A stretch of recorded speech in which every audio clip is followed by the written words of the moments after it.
just 2 years ago, we saw a peak of 9.1% inflation. So imagine if you have your money, all your money sitting in a savings account earning less than 1%, but your dollar is only worth 90 cents to the dollar of what it used to. Yep. Well, then your money, your dollar that you're holding on to is losing money. So I always tell people do not have more than say 3 months of your survivability money liquid in a savings account. That's your emergency fund. Good. Everything else should be deployed, whether it be in insurance policies, whether it be in investing, putting in real estate. And even if you have true liquidity in a savings account, at least put it in a high yield savings account that pulls like a 3 to 5% return versus a less than 1%.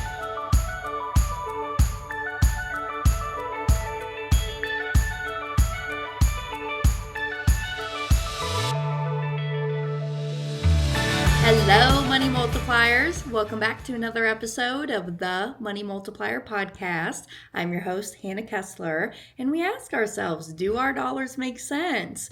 So, hello. Happy Tuesday, everybody, if you are listening to this as this launches. But wherever you're at in your week, hopefully you're having a good week. Be well, do good.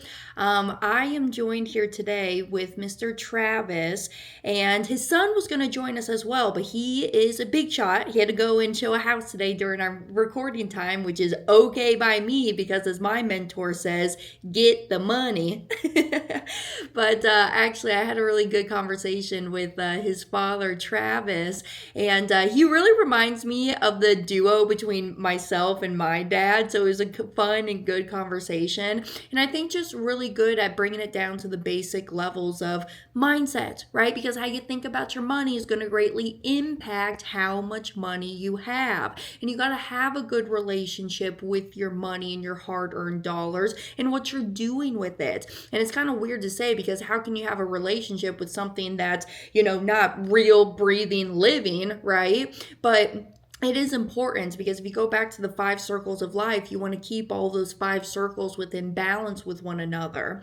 So I'm excited to bring Travis on here today. This is going to be really an episode geared to all of my military folks, my vets out there. Seriously, there's a lot of resources out there that y'all should know about and take advantage of that our government has. So really dive deep into some of Travis's material and what he's publishing out there. He's got a book that's launching as well. You'll hear about that in today's episode too. But just a quick PSA before we hop into the interview. Put it in your calendars, y'all. This is a pre-launch date before the save the date goes out next month. But if you were at the Money Multiplier Mastermind in Nashville and you enjoyed it, come and hang out with us in Denver, Colorado. So mark it in your calendars. It's December 9, 10, and 11 in Denver. The 9th is going to be for all of my VIP people, which is really going to be like an experience, like a mastermind type of event. It's not going to be classroom setting. And then for all my GA ticket holders on the 10th and the 11th, we're going to have our classroom is in session and we're really going back to the basics of Nelson's book. Actually, I got a few good surprises. I don't want to jinx anything and say anything too prematurely, but I got some really cool guest speakers coming out. So I'm going to keep it more internally within our team as I, kind of plan this whole thing out, just myself and Pops. And probably I'm going to be doing a lot of the speaking coming up. Yeah, I'm going to bring Noggle on. I'll bring Brent on and other people as well. But I really want y'all to hear it from somebody who has just grown up with this and how easy money truly can be when you start to master the money game.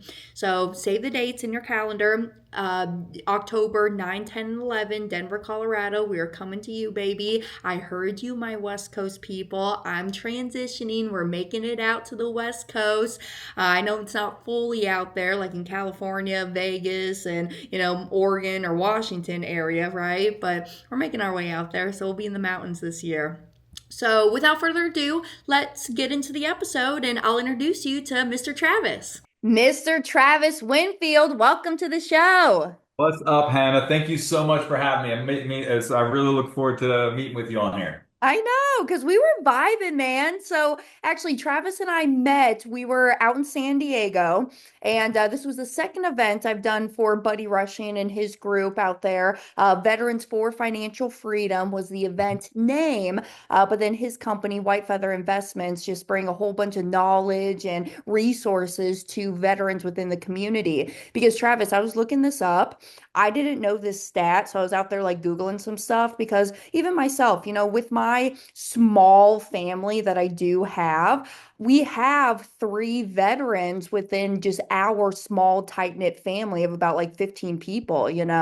So there's a Hmm. whole bunch of people who are veterans or if they are on active duty. So here's the stat, y'all. Did you know as of 2024, there's 1.3 million people on active duty? And about 760,000 on reserves. So there's literally 2.1 million of people who are just in the active duty realm. And then of the veterans, if you include all of them all together, it brings it to like 19 million people. And y'all, if Yeah. you think about that, that's a small fraction. Yeah, if you look at the whole entire country of the United States, with us having 330 million people here, but I mean, that's still a boatload of people. Hmm. And there's some resources that I've learned from just going to that past event these past 2 years of different avenues that people can research, like the VA loans and meeting with those specific groups that they could really elevate themselves and come financially free. So I think that's really cool what you are doing. Hmm. And before we get into our little episode here, because I got some topics I want to talk about, some Yeah, let's go. big main points and some pain points too that some people are feeling right now. But Travis, just real quick, before we get into it, can you tell us a little bit more about you and how you got to where you're at right now, teaching and educating to other people? Yeah, absolutely. Well, thanks so much for bringing that up. So yeah, I came up from very humble beginnings in Richmond, Virginia, joined the Navy, to get away from Virginia, because I was trying to find, of course, I didn't read the fine print where the largest naval base in the world was there, so I got stuck there a few times. But ultimately, I spent 24 years in the Navy after I did join, and the military was one of the greatest experiences I ever had. But I did learn a lot when I got out, believe it or not, that there was so many. When you're in the military, they do an amazing job of keeping you in a little bubble and they protect you from the outside, attacks from different, like predatory lenders and things like that. But they also keep you kind of also in a bubble where you also don't learn on stuff from the outside as much as well. So to your point about the, almost 19 million active duty and veterans in this country, another bad statistic is there's only about 12% of those who have ever used their VA home loan benefit, which there are incredible benefits out there for veterans, but there's no marketing budget to say they exist. But the number one reason why that number is so low is because, quite frankly, that we teach our warfighters how to fight and how to protect and defend our country, but we don't do a great job of teaching them financial literacy. Which of course, when you get out and you get that first paycheck, what do you try to do? You got the age-old saying of that sailor going out or that soldier going out and buying a brand new car and with a 26% interest rate, or just spending all their money on stuff and not planning for the future. And so my passion is really trying to cure the disease, not just the symptom, right? There's a lot of people who say, hey, let's fix what you have now. Okay, you got some debt, cool, let's fix it. But what about curing the disease of financial literacy? And where if we taught our veterans and our active duty members how to properly set themselves up for success financially, where would you be today? And if that's the goal, my ultimate goal is to take that 12% and make it 100%. Because if you fought for our country, damn it, you deserve to own a piece of it. But since I did get out, I've built a couple of companies since. I've been stung by the entrepreneurial bug. So I have the Winfield Group real estate team, which is the production team here in Southern California that I was very blessed to partner with my son, Sebastian, and he runs that now. Also, the vice president of a non-for-profit called the Enlisted Leadership Foundation, which allows me to still stay connected to the military even after retirement. And we teach leadership and financial literacy through that platform.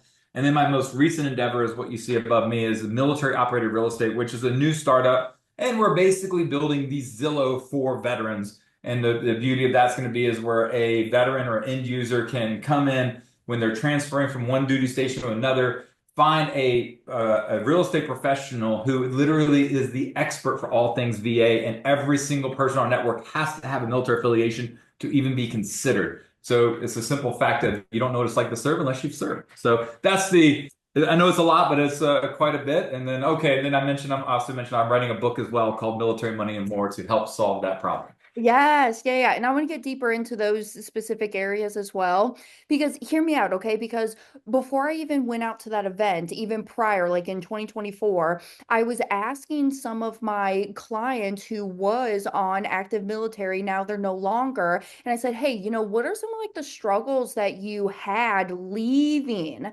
And Mhm. one thing I was really thinking of, like when it specifically pertains to the infinite banking concept, those folks are collecting checks from the government for help for the housing, the food, etc. And then when they leave, they don't really have that bulk. It's not as much of that income that's coming in. And then they have to come back here to America, and then they have to, find themselves a place to live. And sometimes people are just not prepping themselves to have that down payment for their house, or they Mhm. don't even know where to start or where to go looking. Where do I even want to go live? Do I go back home now? I don't know. And so I was thinking, like, hey, why don't we teach our military how to be disciplined with saving that cash? And in my humble opinion, y'all should be saving it within the policy. So then when the time does come, I can take a loan from the policy, go pay for the down payment or do whatever I'm going to go do, maybe help for rent or food for a few months if needed. But so I guess what are some of the struggles within the, veterans? What are some of the unique challenges that it comes when they're buying homes? Did you have like any advice or specific tips for them specifically? Well, let's first unpack a little bit about that because especially the active duty component, the big thing is missed on a lot of people, especially people who have not ever served, is the fact that when the military says, "Hey, needs of the military, I need you to move from this duty station to another duty station." They don't realize, even though the military does generally give you like a dislocation allowance and they give you different kinds of payments to help offset the move cost to actually move, the facts are like a large percent of our military members who are actually transferring go into debt every single time they move. Wow. So that's because we are a debt-based society. We don't really teach them how to prepare and look forward 3 to 4 years to prepare for those moves. And then therefore they end up getting themselves in debt. I mean, you're talking to a guy that as an E5 in the military, by the time I had met my wife, who I met over in Greece, she's from Sweden, she came back to the United States, we got married, and then I had to break it to her that I had collected over $40,000 worth of credit card debt. Yeah. And so, how am I ever supposed to buy a home if I can't even pay off the credit cards that I was because I was literally living paycheck to paycheck and actually overextending myself? Yeah. I actually had to learn myself how to get out of debt. And so, the things that I teach in my book and on my classes is a lot of it. I hate to say it is self-taught because I've made about every mistake you can. And then when it comes to actually purchasing a home, well, that's where we actually get into a lot more nuances of people not understanding the benefits that go along with it. Some of them don't even realize that the VA home loan literally is 100% financing. You do not need a down payment, but you do need closing costs. And then depending on the market, sometimes we get those closing costs covered by the seller when they're going to purchase, but depending on the market, sometimes we don't. So we need to also prepare them to have some money in the bank so they can purchase a home too. Yeah, yeah, yeah. And you have a list of those resources. So if people reach out to you, you can turn them on to specific ones. Absolutely. And that's the key, right? It's being that resource manager. I jokingly say that the real estate agent is really kind of like the conductor of the orchestra. We're sitting there and we're listening to the lender play the tuba, title play the flute, escrow play the trumpet, and all these different nuances, the home inspector and all this. And we're there to make sure everybody is along and can and actually doing their part of the transaction. Then, of course, we're there to guide them through the actual transaction, making sure the contracts are done and everything else. So it is a really awesome role to have. And being that resource manager is why I truly, my vision with military operated real estate is to create the special forces of real estate agents around the country who are absolutely experts at everything that we do. Because this is a true statistic too. Of real estate agents, and this is just the state of California. Did you know that 1 in 130 people have a real estate license?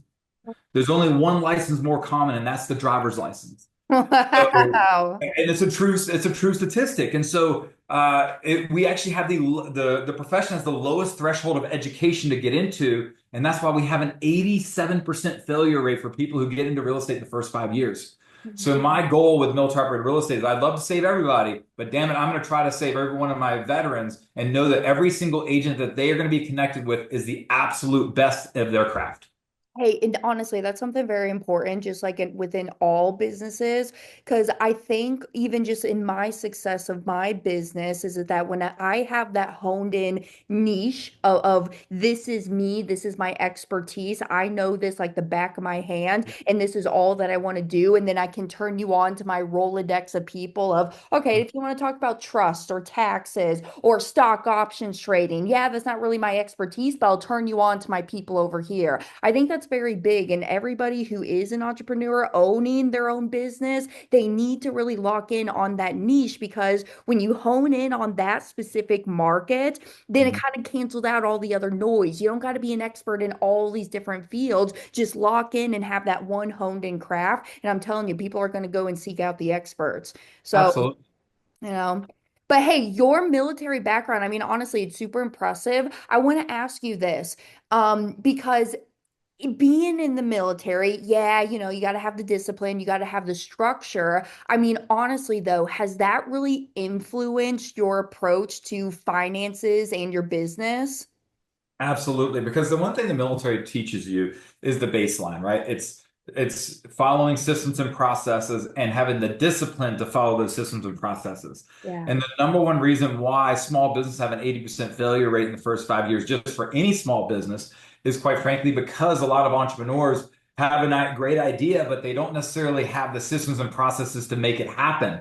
And Yeah. that's why so many of them fail. So having the background in the military has given me the discipline to follow through, but I'm also not, it's also taught me about the power of diversification and surrounding yourself by people who do great at what you suck at.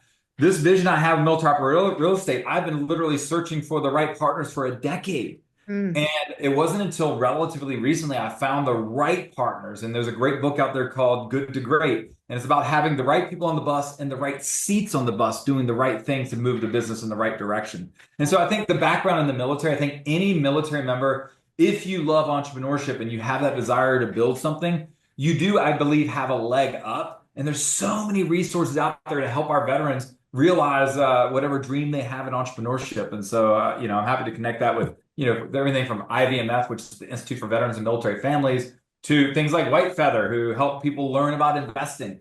There's just so many resources. We just got to do better about marketing to the masses so Yeah. that they know these resources are available. Yeah. Yeah.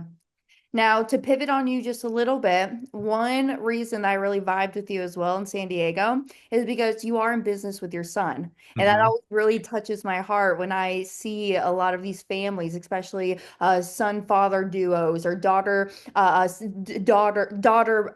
father duos, right? And so with Sebastian coming within the business, was it his idea or did you kind of pull him in? Talk to me about that a little bit. That's actually a great story. And I'm sorry he couldn't make it here today. Believe it, he's out there actually going to a listing appointment. So I'm not going to stop him from actually building the business. Um, so it goes back to actually, my son was a big golfer. He's been playing golf since he was 3 years old. And believe it or not, he actually got accepted. He was actually went to San Jose State University outside of San Jose to play Division I golf. He did it for about a year, and he had known I've been doing this business, but he hit me up one day, and this is two different events, but it leads to the same goal. Is he's like, "Hey, Dad, I think I love golf, but I'm starting not to enjoy golf, and I know I'm good, but these guys are like, different level, and I don't want to grind, and I don't want to stop enjoying golf. So I think I want to quit the golf team." I'm like, "Son, I've always said that, you follow your path until it's not something you want." But then shortly thereafter, he started taking some business classes, reading a lot of books, and he called me up and he's like, "Dad, I know you said you want me to college, but I'm really loving this business stuff. Can I come and work with you to learn the business?" And Yeah. at the time, he really just wanted to learn it. He had no intention of this being a long-term thing. And I'm a big believer, and call me right or wrong or indifferent. I don't know how because I know you also have a similar background with your dad. Uh-huh. And I told my son, I'm like, "Okay, we can do this, but understand I'm not your dad. I am your boss. Yep. And therefore, when we're doing this, when you start, you're going to do all the ground stuff. So I made him essentially, excuse my French, my admin bitch for Uh, about a year. yeah. And he had to do all like be at my beck and call. And he had moved back in with me. So it was even worse because I'm always working in my brain. And so having him right there, I was like, wake up, son, we got to do some work. And Uh-huh. I will tell you, he hated it, but he stuck it out. And Hmm. after a little less than a year, he got his real estate license. I then got him in. He really learned all the facets of the business voluntarily. And then he has literally proven himself. And I put him even on a thing, hey, I'd like you to be my partner, but it's going to take you 5 years. If you walk away within the next 5 years, you get nothing. Yeah. He's now been with me for over 6 years. He is now truly my business partner in everything that we do, and he is crushing it. He's actually had people, I've had actually other people who worked in the business, and now he's 25 now, I think similar age as you. Yeah. And he's been told by like very senior partners that I've worked with saying, how does your wife feel to give birth to a 40-year-old? Because he doesn't act like a 25-year-old. I think you've probably been told something similar, haven't you? Hey, Money Multipliers, pardon the interruption. If it's been a while or if you've never seen my presentation on the infinite banking concept, what I like to call the Money Multiplier method, click the link right here, themoneymultiplier.com/presentation. I'm telling you, this information is going to drastically change your financial life. All right, let's get back to the episode. Yep. So I giggled so hard because, man, no, it's really cool because you taught him from the ground up. And I always say that, like, when some of our newer money mentors are coming on to our team, the best thing that Pops has taught me is learning the business from the ground up. I started mopping the floors, being that janitor, Mhm. right? And then Mhm. working up to the point that I was dad's assistant. I was following him around the country, being his tech girl, handing out the papers, collecting the papers at the end, Mhm. doing his scheduling. And then to the point where he's like, okay, I think you're ready. I'm going to put your ass on this airplane. You're going to go fly out to Phoenix, Arizona all by yourself at 21 years old and get this talk to these elite real estate investors. I was like, okay, Dad, we can do it. I promise, I got this. Right. And so it does, it really builds up the confidence too. Just, and I bet he sees this as well. Just, I doubt he also like even connects with his peers that are his age. Cause I'll tell you, like, probably my close group of girlfriends, I got three of them, they're like so much older than myself, but we just vibe on that same wavelength because we got those goals and the aspirations of what we're trying to do with our lives. So I just think it's really impressive because it is hard. I say this a lot too. You don't want to see what happens behind closed doors. There's been a lot of tears shed. I'm Oh like, yeah. Dad, you would not say this in this manner to any other employee on the team, right? They're a little bit more Oh hard. yeah, oh yeah, a little bit more You. frank dialogue between them. But I will say this though, I mean, to your point, he's earned everything he's had. Maybe you've also had this thing too. We've actually had very open conversations, and I think this is an important conversation about. He said for a while there he was feeling like he had imposter syndrome, right? Because is he Travis Winfield's son, or is he Sebastian Winfield's own person? Which Yeah. honestly, this is one of my most proudest things to be able to say is that 7 months ago.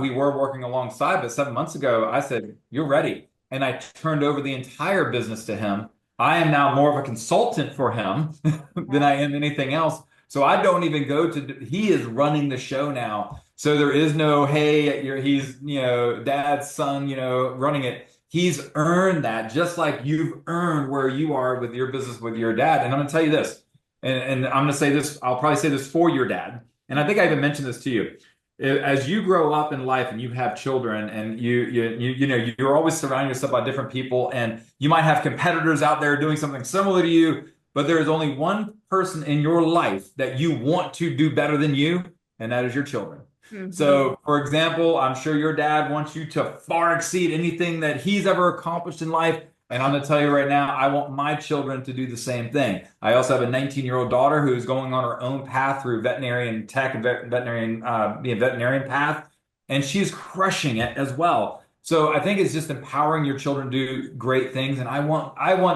honestly, my best compliment is if I can just hang it up one day and know that if my kids are doing so well, they can put me up wherever they want, and I don't have to worry about things for the rest of my life. So I've always said I'm investing in my future with my children. That's right. That's right. Hey, and when y'all are not working together, what is one of the things that y'all like to do? What activities or Still love golfing, believe it or not. That's still yeah. our jam. We get together and we just played last week together, and and that is also a really nice thing because uh, again, we're getting down the parental path here. Is that Yeah. true statistic? Did you know that when you raise children, 90% of the time you'll ever spend with your children is before they turn 18 years old? Wow, I did not know that. That kind of hurts my heart. It does hurt your heart a little bit. It made me, especially since like I can show you an interview I did with my son where one of the things he said is that he didn't really get to hang out with me a lot for this first 16 years of life because in the military I was always gone and I was always working 2 to 3 jobs just to provide for my family.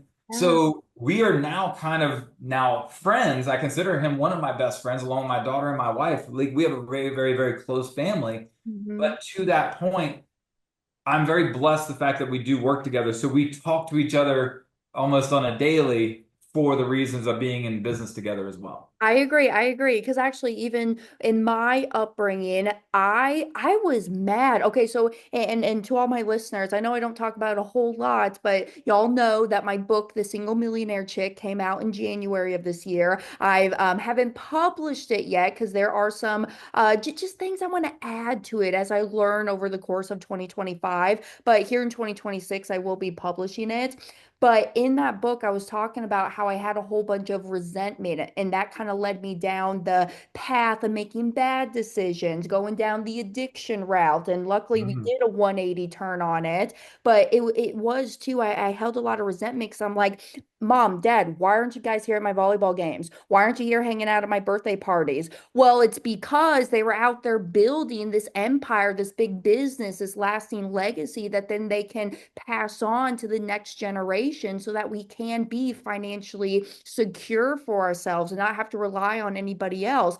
I didn't get that when I was 14, 15, 16 years old. All I got was, why is Charity, our nanny, coming in and hanging out with us again? I'm over this. I want to hang out with mom and dad. But now that I'm older, I really get the sacrifice that they had to take that thankfully I'm not a part of that statistic where they see me more now after being 18 years old because we have the business, we have the family Mhm. vacations and different things. And that is the thing that comes with being an entrepreneur is that you have the time freedom, being financially free, you have the location freedom that then you can take off and hang out with the family. Hey, if I want to go spend a week in Acapulco or a week down in the Florida Keys going deep sea fishing, I can do it because my money, my pocketbook is not affecting where I spend my time at and my locations at. And I think that's very powerful. A lot of people need to hear that message. Yeah, and that's true. But I will tell you that, if there's any regret that I look, it is that I didn't get to spend as much time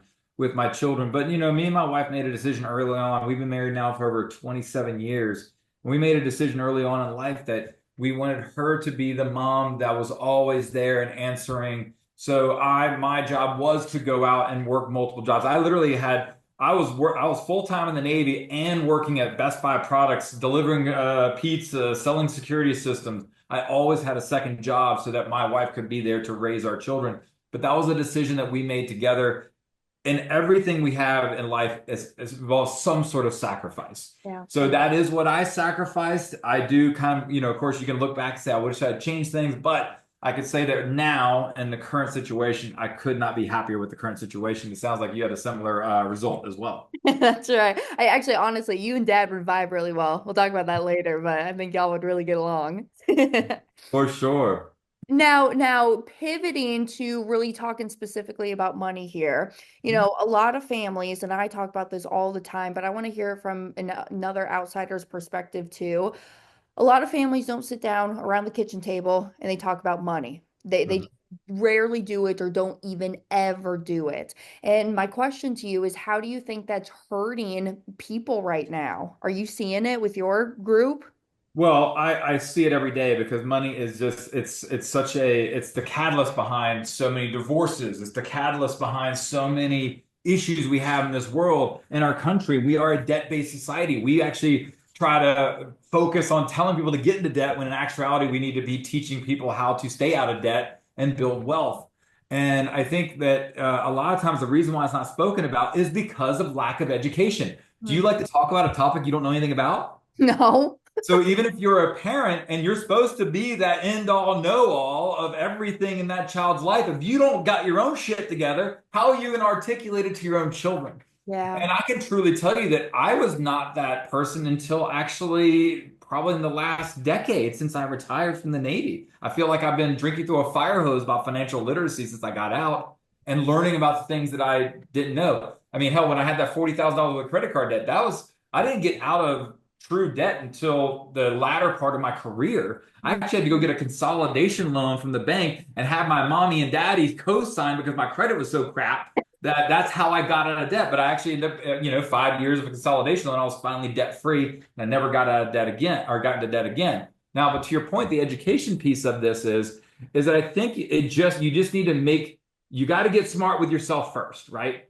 And, if you're a parent out there raising children, I think the key is just learning. And if you want a book just to kind of get started, this is like they call this the Purple Bible, Yeah. but this is literally probably the best mindset book when it comes to finance that you can get. Yeah. And I don't think that it is never too late to get on that right mindset journey. So I would say anybody's listening, if you have children, you're worried about how to have that conversation, read that first Yeah. because it'll change your mindset and then you'll have something to pass on to them. I've implemented some certain things with my kids growing up. My son, as you can imagine, he learns really early on, right? And he actually bought his very first condo at 19 years old. He Hey. liquidated it just a couple of years ago. He then now, I won't get into his own personal finances, but let me just tell you, he has, at his age and glide path, from what I did at age 25 to what he's done, let me just tell you that he is never going to have to worry about finances by the time he is a young adult. Yeah. My daughter, also same concept. I've learned more to help my daughter in the future than because again, my kids are about 5.5 years apart. So a couple of things I did with my daughter that I think has set her up for success. She's 19 now, just started literally getting ready to move out into her own place literally this week. And a few things that have set her up for success. One, I started what's called an Acorns account with her when she was 14 years old. Now, if you're familiar with Acorns, it's an online app that basically you connect to your bank account. Every time they're swiping to get that latte for $1.25, it'll round that 75% up and invest it for you. And believe it or not, by the time 14 to 18, she had saved almost $10,000 without just doing what she already did. Wow. That was one facet. Then when she did graduate high school, the other thing I did is I bought her car. I mean, I did paid for it for her, but I was basically her bank. Yeah. So I paid cash for it. I was charging her a monthly payment. I was including interest on it as well because I wanted her to understand that money's not free. Yes, sir. And then I went on so far as that when she graduated, her big graduation gift is I forgave her loan, right? Huh. Okay, that sounds great. Dads do that, parents do that. But I put an asterisk next to it. So when I gave her a card saying, hey, congratulations on your graduation, you do no longer have to pay, your loan is settled on your car. However, right? I said that if I do this, she has to make a commitment to herself that she will invest 20% of her income for the rest of her life. Wow. Good. And How are you so managing that right now? I'm just curious. no, I just do spot checks with her, and she's like, "Hey, here's my bank. She shows me her investment account, and there'll be Good, a couple man. months where she doesn't do it, and then I'll be like, okay, so you can do it. She's like, oh yeah, and she'll go in her bank account, she'll literally transfer the money and invest it, and so. Obviously, there's no sure way. There is an honor system with what we did, but she's my daughter. She's not afraid to show me what she's doing, and that's setting her up for success down the road. Yeah. And it's just teaching basic fundamentals. Look, you don't have to be Charles Schwab to set yourself up for success down the road, but you do need to understand the power of diversity. Hannah, you talked about, or you mentioned it earlier, you're in the insurance business. I had to teach people, one of the things that I teach is don't put all your eggs in one basket. If you're going to invest in stocks, bonds, real estate, and insurance, because a lot of people think that, in the military, for example, here's a great misunderstanding with the military. We all get what's called SGLI, which is the term policy you get while you're on active duty. Okay. Well, there is zero cash benefit to that. And so you mentioned earlier about taking loans out against your policy. that is how the wealthy get wealthy and how they do it, because you don't pay taxes on money you borrow. So if your policy has cash value, you can borrow against it. Yeah, you got to pay interest when you pay it back, but guess who's getting paid the interest? You are a policyholder. You. Exactly. You're paying yourself back. Yeah, So yeah. why would you not want to be your own bank down the road? And that's just another way to leverage and be diversified, so that if one, let's just say right now, our market has gone through very turbulent times of late, right? Yeah. And how do you get through those turbulent times? Well, it's being diversified, right? Yeah. Whereas if this stock has taken a crap, well, there's something that's doing well. There's always a lever. If you pull one lever down, one going up somewhere. So if you diversify across the board, that's the true key to building wealth in the long run. No, it is. It is. And I think too, especially right now, this is some of the topics I wanted to get into. But hold on, before I get into this topic, for all my auditory listeners, Travis held up the book Rich Dad Poor Dad by Robert Kiyosaki. Okay, so that's Hmm. what he's referring to as Thank you. the purple Bible there. But yeah, no, just specifically right now, a lot of people are acting out of scarcity. And I get it. There's this big talk about the recession coming, and the stocks are going down, they're plummeting, and it's a big up and down. I was checking today, I think it's up a little bit today. But people are nervous to start their process of shifting money instead of being held in like a 401k, a savings account, a CD account, is shifting it to be held within the policies, because they're like, I don't know what's going to happen. I'm nervous about the market. And this is just my big PSA, y'all. This is why we do the policies. I Mhm. sleep like a baby every night because, yeah, I play around with a little bit of crypto, but honestly, I don't have any money within the markets, no stocks. I have a little bit of bonds, but I don't do the stock or the options trade personally, because that's just not my forte. It's just not what I'm into right now. Yeah, in the future, will I probably get into it? Maybe, we'll see. But I want to really invest in the things that I like, know, and understand. And right now, that's real estate. That's my passion. That's what I love right now.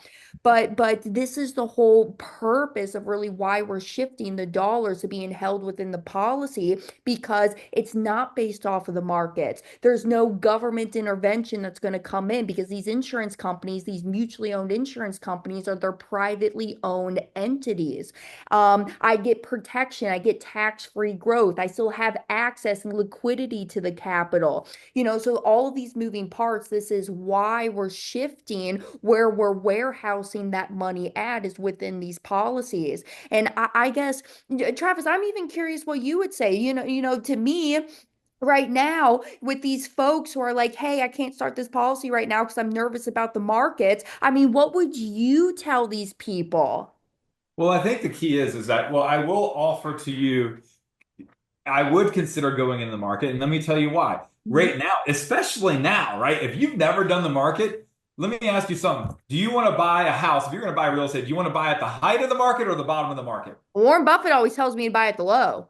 Exactly, right? You always want to buy when it's low. Well, guess what? Stocks are on sale right now. Like, people try to run away from it, but that's when you should be running into it. Every time these markets crash, I get excited because I'm like, ooh, I get to buy stuff on sale. Yeah. Like, and to your point, if you're going to invest, here's the rule of thumb I say.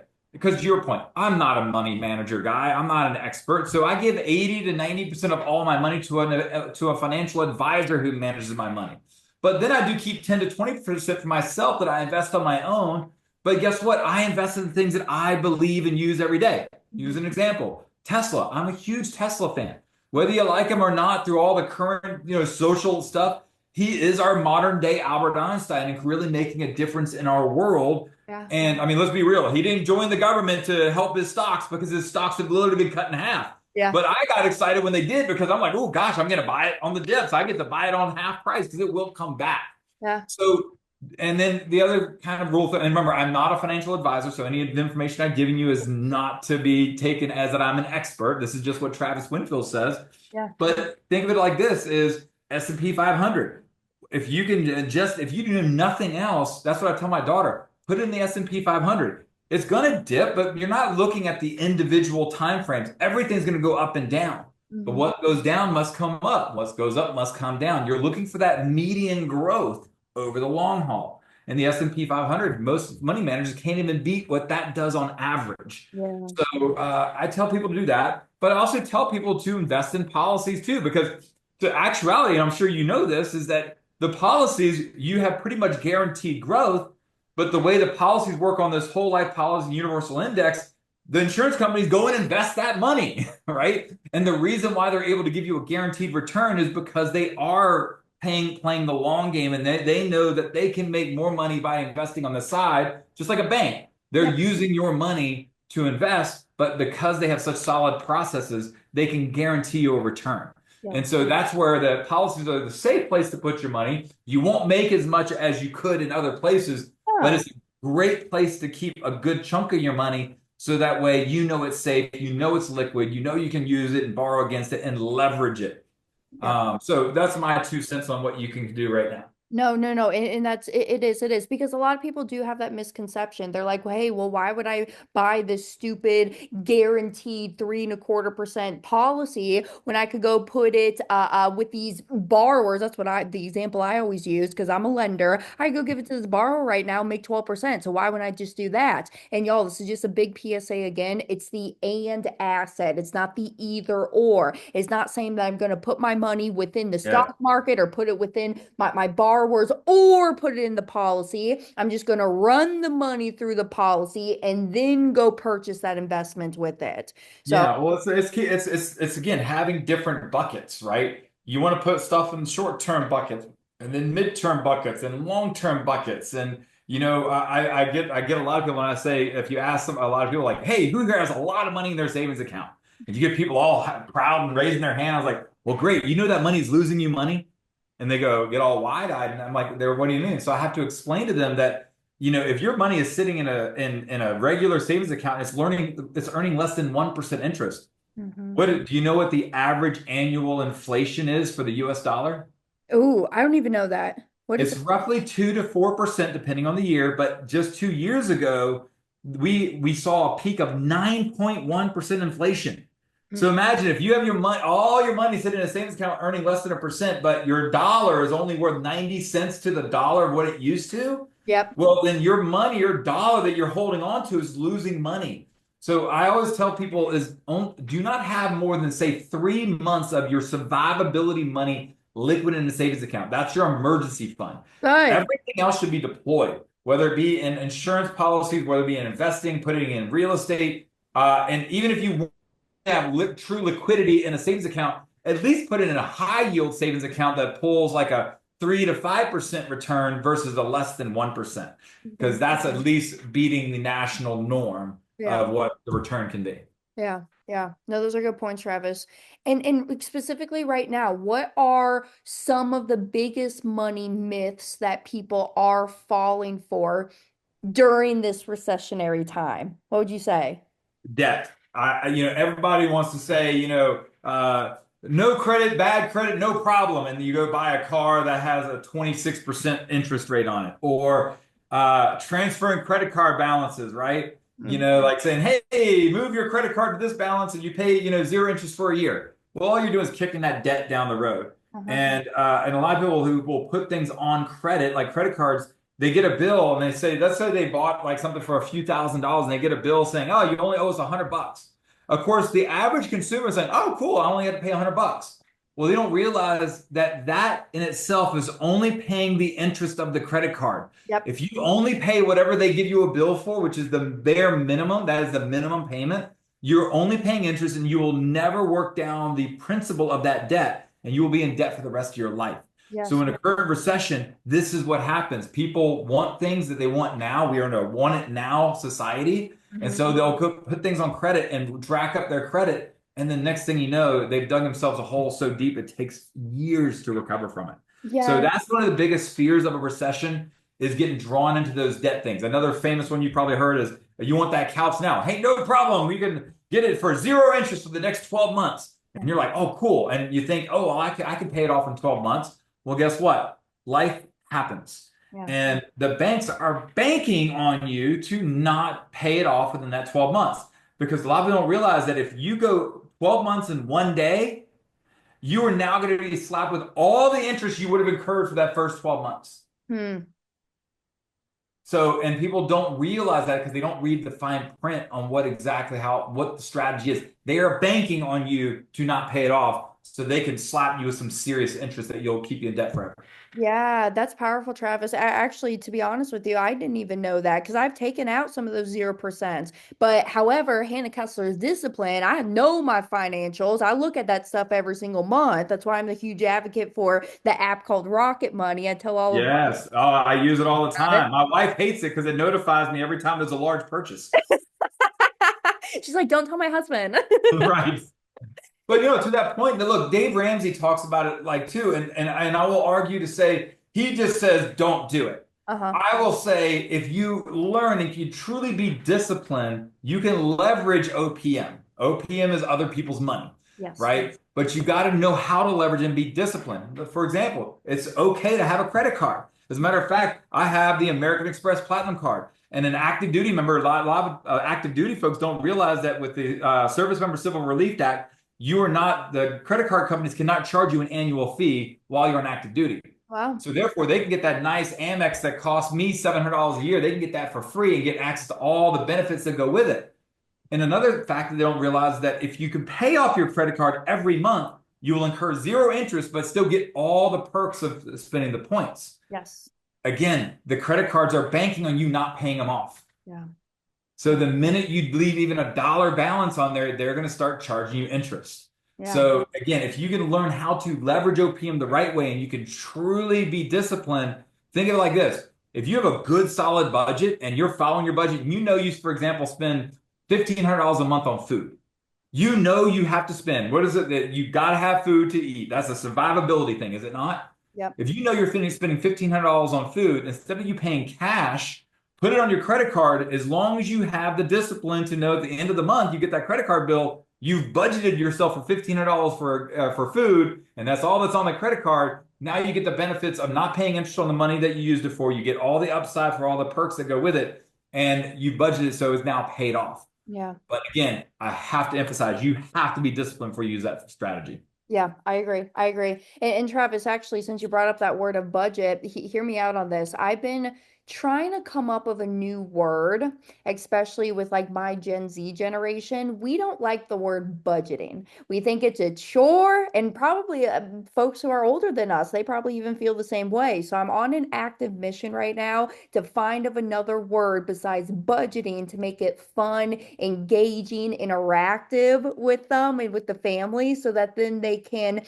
really take pride within it. Say, hey, look how well I did this month. Look how much I kept at the end of the month. Because I always say it doesn't matter how much you make, it only matters how much you keep. So I'm on an active journey right now, trying to find of a new word for it. But if you think of anything, holler at me, okay? Well, look, like said, budget. I am huge into ChatGPT and using AI to help brainstorm things like this, right? So it already came up. So you could have, let's see, he came up with a spending plan, a cash flow map, a financial gain plan, vibe check from my wallet. Oh, there we go. There you go. So money moves, coin control, the cash game. Oh gosh, there's all kinds of fun little stuff that they came up with here. So I think Good. it's really just leveraging AI to come up with some good brainstorming ideas. But there you go. So that just came up with that just now. No, good, man. And then Good. you can even, by the way, use your tools, right? Use ChatGPT, for example, to help you develop a budget so you're not hand jamming it, right? You can sit there and literally talk it through. You can upload all your, if you use Rocket Money, you can upload your budget to chat and ask it to give you a roadmap to build wealth using your current budget. Like AI can really be a true game changer. They say AI is equivalent to Amazon. Why am I blinking now? It's Not Jeff Bezos. Bezos. Thank you. Jeff Bezos has recently said that AI is equivalent to when we discovered electricity for humanity, on how big of an impact it's going to have on Wow. society. So I tell people all the time, really embrace it because it's coming, whether you're ready for it or not. Yeah, yeah, no, and it's a good point too, because even just for ourselves, like I have some family members who are their health is a big priority right now. And Mhm. so we follow some of these diets, for lack of better words.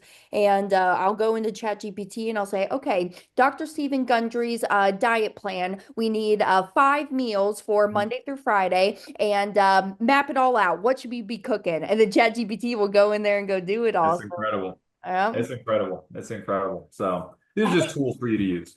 Now, for you though, because a lot of people have already heard my family story with Pops being in almost $1 million of debt. And luckily, just because of Dad's teachings and Mom and him sitting down at the kitchen table, really walking through the financial life with us as we were Mhm. growing up, you know, they know how our family was able to pay off that almost $1 million of debt. But with you and your debts that you incurred over the time of being in the military, I bet there was a point that you got to where you're like, oh my goodness, I feel totally lost. Like, where do I start? I feel like I have no control over this. Mhm. So, my question to you, and it's for people who are in those same shoes, what did you do? Where did you start to start climbing out of the hole that you dug yourself? Well, the first thing I had to do was the consolidation loan, and that is one strategy that I do teach. Unfortunately, that is sometimes not the easiest because if you've got yourself in a lot of debt, take what's the natural thing that takes a hit also when you get into high debt? Your Your credit. credit. Hmm. So that's the reason why even when I went to the bank saying, "Hey, I want to get out of debt and consolidate everything into one loan, so that way I'm paying a flat interest rate, not 26% that's rotating. I can literally pay one interest rate payment and get everything under one thing." The problem was the banks looked at my credit and go, "Yeah, buddy, your credit sucks. You can't do it." So I had to go get my parents to actually co-sign for me to make that happen. So if you have somebody like my parents, like somebody that can co-sign in a situation like that, the consolidation loan is always a good option. A second good option is called I call the snowball technique. It's Mhm. where you can sit there and this is where you gotta start somewhere. So you take all your credit card debt, right? Good debt, you have to first distinguish between good debt and bad debt. Yeah. Good debt are things like, a mortgage payment, right? Because a mortgage payment is paying for something that's an asset that can appreciate over time. I will even argue that a car loan is a good debt because as long as you get a used one, don't buy new because we all know that the minute you buy new and drive it off the lot, it loses 20% of its value. But buying a used car and financing that because you need transportation to go out and have earn a living, things like that. So I Mhm. would even argue that a car is good debt. Bad debt is things like rotational credit cards and maybe even those, furniture store credit things where zero interest for a year. You just got to be really cautious on how you use them. Yeah. But here's the way you can do it. Is let's say you have like me, I had $40,000 credit card debt. We'll use me as an example. What I did is you could take my lowest balance credit card that has the highest interest rate, and then I'm going to sit there and we always see that minimum payment, right? So the minimum payment says $100. Now, let me back up real quick on this. And this is where do you get the money from? Yeah. Can we agree that if you were to go set up your budget and one of your budget items, like you still need to go have entertainment, right? Is it easy to say you could drop $200 on one night going out drinking and going out to dinner? Yeah. Easy, right? Okay, so remember this. I want you now, the only thing I'm going to ask of you to do what I'm about to tell you is sacrifice going out one time a month. Is that fair? Is that easy? All That's right, easy. cool. So you're going to take that $200 that you just now saved, and now you're going to go back to that credit card. If that minimum payment for that lowest credit card is $100, you're now going to slap that $200 on top of it. Mhm. So now you're paying $300 towards that credit card. And if it's a $500 limit or $500 worth of credit, boom, you're going to be paid off in 3 months. Mhm. At the end of that 3 months, we have a tendency to go, woo, I'm dead. I got rid of that one. Let me go party. Well, you got to resist that urge because now you're budgeted, right? So now you were paying $300 on this credit card. Now you go to that next highest balance credit card. And now that minimum payment is $100 also. But now you're going to drop 300 because you're already used to paying this one. Now you're going to slap that $300 on top of that. Now you're paying $400 on that credit card until that one's paid off. And then you rinse and repeat until you are debt free. Yes. Yeah, yeah. Because we do the same thing just within utilizing policies instead of just utilizing cash that's sitting in the side of the checking and savings account. So good, Exactly. good. And that's the thing. People just got to get a little uncomfortable to be able to grow. I've known here just recently, just with because I'm in a very big building of my business phase, and there's a lot of dollars that are going back and getting redirected back within the business that would have been money that I would have kept for myself. And so Mhm. that's been a shift of having to, okay, Hannah, we got to minimize a little bit on what we're spending at Publix. You can't go getting the pups up every single day, okay, girly girl? We need to start shifting that because some of these dollars need to go towards building over here because in the long haul, it's just going to be better for you. Absolutely. So, Yeah, and the big mindset shift is this, and that's where I'll bring this up again. So in Rich Dad Poor Dad by Robert Kiyosaki, one of the biggest things is a concept just simply called you got to change your mindset and pay yourself first. yeah. So when you're building your budget, a lot of people like what do? They build their budget and they have all these bills, and at the end, if there's any money left, they might go invest it. Well, I'm going to argue to change your mindset to pay yourself first, where you make the very first bill on your budget your investment. Mhm. And I would say at a minimum, 15% of your total income, at a minimum, 15%, not a dollar amount, a percentage of your income gets invested. And you treat it like a bill. Because can we agree, if you're going to pay that car payment, are you making any money off that? No. No, you're not, right? So why would you not pay yourself your own bill first that actually will pay you dividends down the road, Yes. Yeah. right? I mean, the power of compound interest is so powerful. Have you ever heard of the rule of seven? Yeah. The rule seven. Yeah. Yeah, or rule of 72, different aspects of it, and that's Albert Einstein once was famously quoted by saying the invention of compound interest was the humanity's eighth wonder of the world, Yes, sir. right? Those who And understand it earn it, and those who don't pay it. exactly. And so people don't realize that if you literally, if you, even if you, this is a true statement, like take that $200, right? And let's say at age 20, you're still young, so this will apply to you. At age 21, you took that $200 a month and you invested into like an interest bearing, like a 401k, something that's turning a 8 to 12% return. And you did that for 9 years. And age 30, you go, you know what? I'm done. I don't want to invest anymore. I just want to go enjoy my life. But you let that money ride. Had you shoved it under the mattress, it would have been roughly $23,000. But instead, you let it ride in this interest bearing account. And remember, it's doubling. Remember, the rule of seven is that it doubles every 7 years. Well, now, fast forward at age 67, how much do you think that $23,000 would be when you go to retire at 67? You forgot that you saved it when you were 37 years prior. A lot more. $2.8 million. dollars. Yeah. Yeah. $2.8 million by just doing what you already do. Now, alternatively, if you're a late bloomer like me, you don't start investing until your 30s. Well, guess what? You can invest that $200 a month for the rest of your working life till age 67. And believe it or not, because you missed that first 9 years, I would have lost over $1 million of savings. I know. So the moral of the story is time is not your friend, but it's also never too late to start. Yes. There's actually, I say this a lot. There's a book called A Purpose Driven Life, Hmm. written by a man, Rick Warren. And Rick Warren, in that book, he says, life is like a marathon. It doesn't matter how you start, it only matters how you finish. This is That's the game exactly of it. life. Because Exactly you it. just got to get started. See, and that people wait for the perfect time to start things. And I know this is so basic, and people are hear this all the time, but like seriously, y'all, there's a lot of people. I'm sitting here in St. Louis right now, about to go up on stage tomorrow and speak to a whole bunch of multifamily investors, and there are people who are professional event attenders. They come out here, they collect all of this knowledge, they have these good game plans, but then they never start. They never put action behind those thoughts. How are you going to have the results if you don't put action behind it? So don't wait till the perfect time. I mean, when's the most perfect time that you had your first child? Probably not the most perfect time, right? But did it all work out in the end? Yeah. So that I guess that's my other big PSA that I just want people to take away is that just start. And if you got to pivot, you can pivot. You can modify as time goes on. It's okay, but you got to get started or you're going to be in the same position that you are today, 5, 10, 15, 25 years later down the road. My favorite quote of all time that applies exactly what you just said is, do you know who General George Patton is? Yes, Okay, yeah. famous general from World War II, right? Yeah. One of his favorite quotes is, and it so applies to exactly what you just said, is he goes, a good plan violently executed today is better than the perfect plan executed next week. So just take massive action today. Mm. And if you apply that to your life, holy crap, like that is so true. Don't worry about failure. It's it's okay to fail. I mean, for example, Hannah, have you ever learned from getting it right all the time? No. When do But when you I learn the fail. most? It's when you screw up, right? Yeah. So the moral of the story is it's okay. Fall down 7 times. Just get up 8.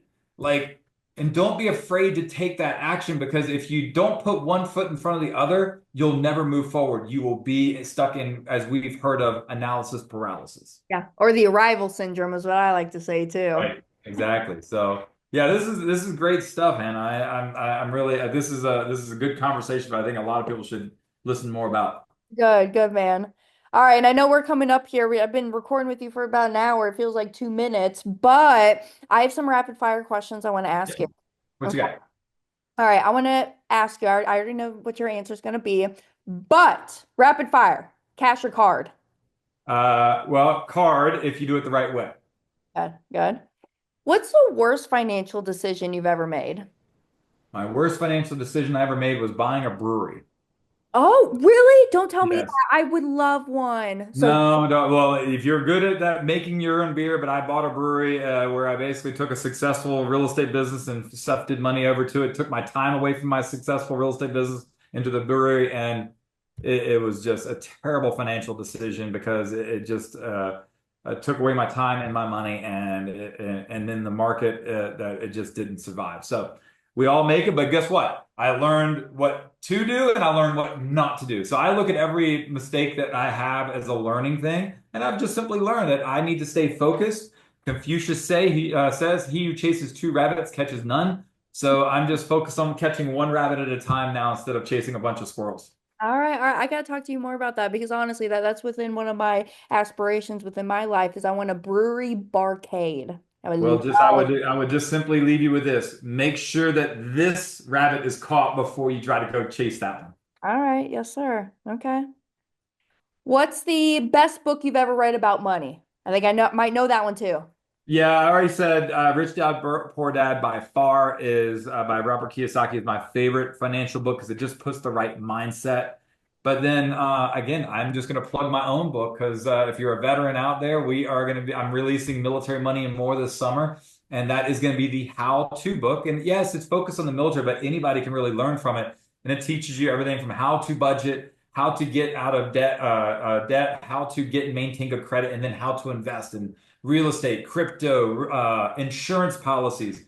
It even touches on entrepreneurship. So it's kind of the one-stop shop guide from beginning to end that's going to be covering all things money. So again, Military Money and More that be released this summer. Hey y'all, and what I'll do too is I'm gonna put everything in the show notes down below. It may be out because this episode's gonna launch sometime in May. It may be out in May, or it might come June, July. What do you think, Travis? Somewhere I around. mean, my book should be out June or July is the guesstimate what I'm being told by a publisher right now. It's already written. It's just a matter of going through editing and publishing as we speak. All right, yes, sir. Yes, sir. All right. And if you had $10,000 right now, where would you put it?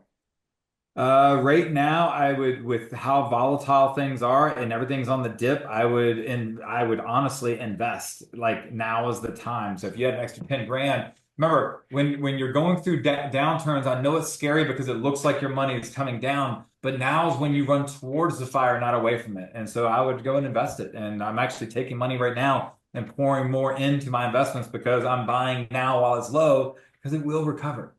Right? The alternative is that historically, this is what I try to remind people. Historically, everything will come back and bounce back. So don't get so scared of today. Look at the future, and you can't go wrong. Good, good. And lastly, what's your financial superpower? Probably my financial superpower is learning from great people who came before me and being able to evangelize it back to others. So I am not nothing that I'm teaching you or that I'm putting out is anything that Travis Winfield developed on his own. It's just that I absorb a lot of information, and my God's gift is I'm a good evangelist, just like you are, Hannah. And I can take that data and I can then regurgitate it to the masses to hopefully make a difference in at least one person's life. And that's all that makes the difference for me. Oh, that was beautiful. That was beautiful. Hey, and one last time. So I know you have Sebastian, your son, is running the Winfield Group. It's a real estate company out in California. And I know you guys, I was actually poking around on your website. I know y'all got a few locations out there on the West Coast. And then I know you have your nonprofit. How can people join that? Do they have to be a part of the military veterans, or is everybody welcomed in? What's your thoughts So there? my real estate team with the Winfield Group, we serve anybody, right? So that's not attached to the military. So that's anywhere in Southern California. We cover Riverside County and San Diego County. And we're scaling even into Los Angeles area here soon. That's that piece. For the Enlisted Leadership Foundation, yeah, that is more for active duty folks who want to learn more leadership styles. And then I do teach my financial literacy class called Military Money and More as well, once a month online, and that's to anybody. And I don't care, you can be non-military and still come through and learn a lot from it. Good. And then, but the military operated real estate is every agent has to be military. So if you're interested in getting part of that network, you do have to have a military affiliation to be a part of that. But the end user can be a veteran or anybody. Really, the concept is bringing that military work ethic to real estate. So if, let's say you're a civilian, you just want a veteran or a military affiliated agent to help you in real estate, then anybody, we're not going to turn away business if you want our support. Yeah, good, good. And like I said before, y'all, what I'll do is I'm going to put all of the links down below, how you can get in contact with Travis and his team. I'm telling y'all that they're great people, great, great people, have a wealth of knowledge. So I just appreciate you for coming on and just sharing with us. Is there anything that I didn't ask you, or one thing that you want to leave with the people? I will simply say this, Hannah. If you want to be successful in life, just know this: success is not about money. Success is about the journey. Tony Robbins once said, "We need to start exchanging expectation for appreciation." And if you do that, and you can just enjoy to appreciate the journey we're on. I've seen the wealthiest people on the planet be the most miserable people on the planet. I've seen some of the poorest people be the happiest people on the planet. So you define your own definition of success. Don't let other people define it for you. Yes, sir. Yes, sir. All right. Well, thank you, man. Thanks for coming on. Anytime, Hannah. We'll hopefully do this again soon. I just want to say thank you, Travis, for coming on and seriously just pouring your heart into what you do.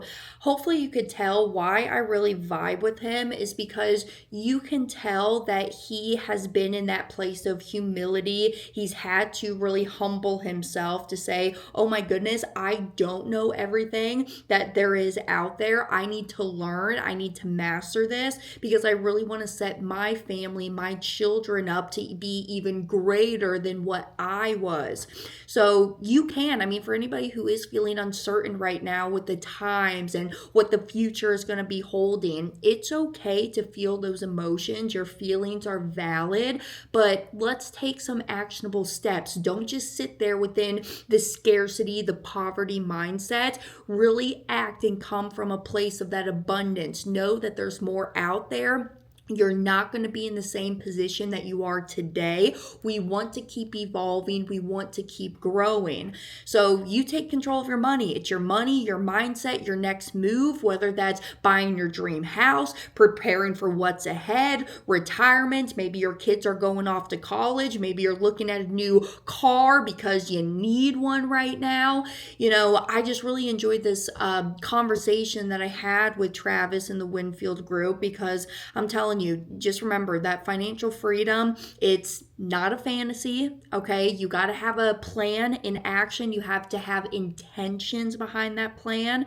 And I really truly believe in y'all. Seriously, if I can do it at 25 years old and master this money game, I know you can do it at whatever place you are within your life right now.